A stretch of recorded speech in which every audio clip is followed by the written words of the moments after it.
Virginia is now the third state in the country to pass a law to protect babies from dangerous contaminants in their food, joining a growing coalition of concerned states.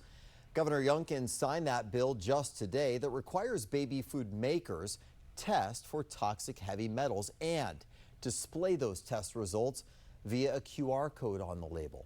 Senior investigative reporter Lisa Fletcher here now with the latest. And Lisa, this law is blueprinted off one passed in Maryland last year, inspired by your reporting. It is, and its signing is the outcome Virginia lawmakers intended, but that appeared to be in jeopardy last week.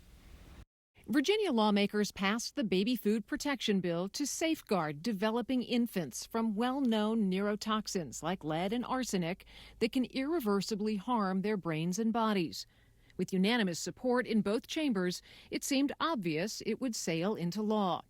But instead of getting the governor's approval, Glenn Youngkin rejected it, looking to change the language that required baby food makers to test for toxins once a month, reducing it to only twice a year. He later claimed the move was intended to make implementation easier. For, anybody to really recognize that this is not an issue that is, has an essential part of our food safety system is really, in a way, putting her head in the sand. Jackie Bowen is the executive director of the Clean Label Project. The onus is on states to protect all of their citizens, including the youngest ones. Which is exactly why Delegate Michelle Lopes-Maldonado says she wrote the bill. The people at risk are the very people we are charged with protecting. How surprised were you when the governor initially sent this bill back and asked lawmakers to reduce the protections for babies? I was disappointed and I was surprised because what that did essentially was gut the bill. It allowed for harmful things to continue. And I couldn't reconcile the intention of the bill and the harms prevented by the bill with those amendments.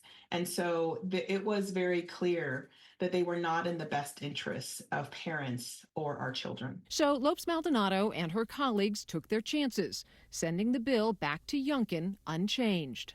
We pressed the governor's office on the maneuver and last week exposed his attempt to reduce protections for babies. It was offensive, I think, across the board to so many who were trying to do the right thing. Within hours of our story airing, we were notified that the governor would sign the bill, as Lopes-Maldonado and every other Virginia state lawmaker intended. It's quite the triumph for babies, parents, guardians, because what it does is allow for us to be informed about what we put in the body of our babies. And that is power. Knowledge is power.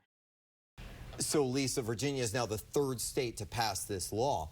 What's next? Well, Maldonado is not done. She has shared this with her counterparts across the country in various state legislatures, and she feels confident that this bill is going to continue to be duplicated into laws across the U.S. in the absence of federal legislation, which may be reintroduced by Congressman Krishnamurthy this year. We'll wait and see, and of course, we'll stay on it.